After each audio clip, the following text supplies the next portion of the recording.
Nneka and the Forest of Whispers. Set in the mystical hills of eastern Nigeria, near the village of Amaniochi. In the heart of the Igbo land, where the red earth kissed the green hills, there was a village called Amaniochi.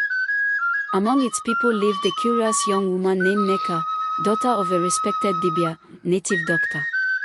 Nneka was known for her intelligence, kindness, and her unrelenting curiosity about the world beyond the village. To the east of Amaniochi stretched a thick forest called Ohia Onomiri, the Forest of Whispers. No one dared enter it. The elders warned that spirits roamed its heart, and if you stayed too long, the forest would learn your name and never let you leave. But Nneka had questions the elders could not answer. Why did the forest whisper? Why did it feel like something called to her every time she fetched water from the nearby stream? And so, one early morning, while the dew still clung to the grass and the rooster's crow echoed faintly, Nneka slipped into the forest of whispers. The trees were tall, their leaves dense, filtering sunlight into golden specks. As she walked deeper, a soft humming reached her ears. It wasn't the wind.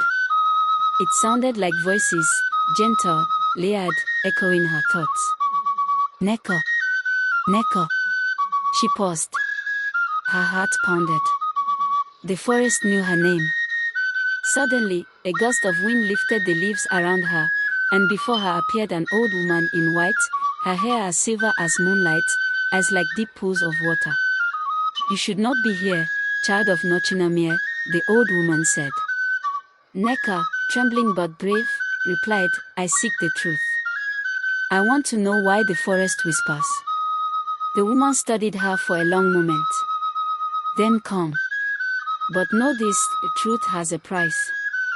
They walked together, deeper into the forest, where trees grew twisted and the air shimmered with unseen energy. The old woman led her to a clearing with 7 large stones arranged in a circle. On each sat a glowing spirit, men and women, their faces calm, ancient. "These are the keepers," the old woman said. "Long ago, this land was protected by people who listened to the spirits of nature. But greed and forgetfulness drove them away. Now only whispers remain. And yet, the land remembers and calls."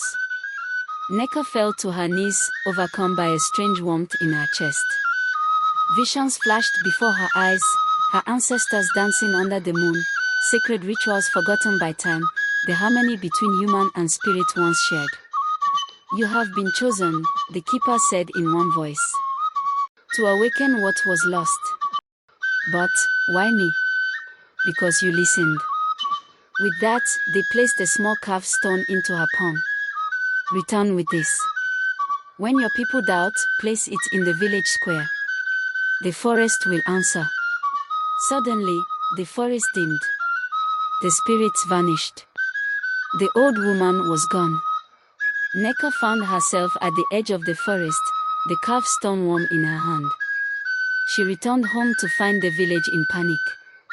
The stream had dried, crops were withering, and the elders argued over what spirit they had angered. When she showed them the stone and told her story, many laughed, others called her mad. But Nneka walked to the center of the village and planted the stone in the ground. That night, a gentle rain fell, soft and steady. By morning, the stream bubbled again, and fresh shoots had emerged from the parched soil. From that day on, no one mocked Nneka. She became the village's new spiritual guide, not a dibia like her father, but a listener, one who bridged the world of man and spirit. The forest of whispers no longer frightened the people, it became a place of learning and reverence. And on certain nights, when the moon is full and the wind dances through the trees, the villagers say they hear soft whispers calling a name with love. Nneka, the one who listened.